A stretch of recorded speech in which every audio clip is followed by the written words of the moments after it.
This week for What's Driving You Wild, we got a submission from a viewer named Jules who's really concerned about pedestrian safety, and it goes like this. What drives me absolutely bonkers are drivers who do not stop before the crosswalks at intersections. I don't know why they can't understand the concept of stop the car before the line so that pedestrians can actually walk straight to the other side without having to walk on the road where the cars are coming straight at them.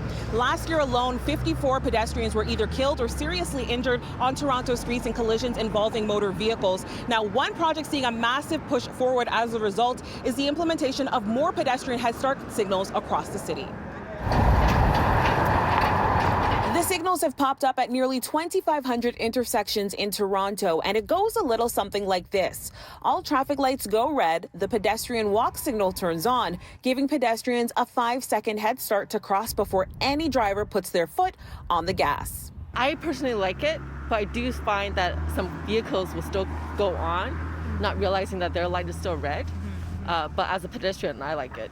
I appreciate the go ahead first. I feel like in areas like this, it's pretty safe, but when you get into more residentially, less trafficy, the cars have they don't really care. I feel safe. Yeah, I haven't noticed anything, but I do feel safe. Whether you notice them or not, Roger Brown, the director of traffic management, says intersections like this one at Bloor Street West and Christie is just one of many that put the most vulnerable first. From a safety perspective, there's been a number of research studies shown that basically it can reduce the amount of pedestrian collisions by up to 60%.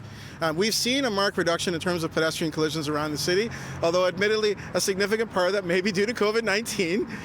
But at the same extent, you can't negate the benefits that we're already seeing with respect to the implementation of this program. This program is a part of the Vision Zero initiative started in 2017, focused on reducing traffic-related fatalities and serious injuries on Toronto streets. There are 9 corridors that will see nearly 250 pedestrian head start signals added by the end of 2021. Statistics provided by Toronto Police have shown that there has been a stark drop in pedestrian-related collisions compared to 2020. Now, Fernand Vartanian from Omnia Insurance says that the pandemic, along with the recent time change, both have to be considered when looking at these numbers. Let's not let the numbers sort of fool us in terms of, it's a positive story, don't get me wrong.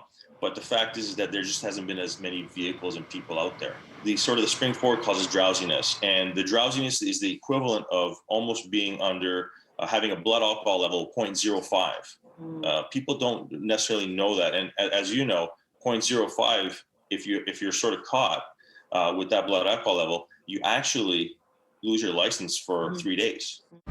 Fernand also says it's not only up to drivers to be careful on the roads, it's up to pedestrians and other road users as well. Stephanie Henry, City News.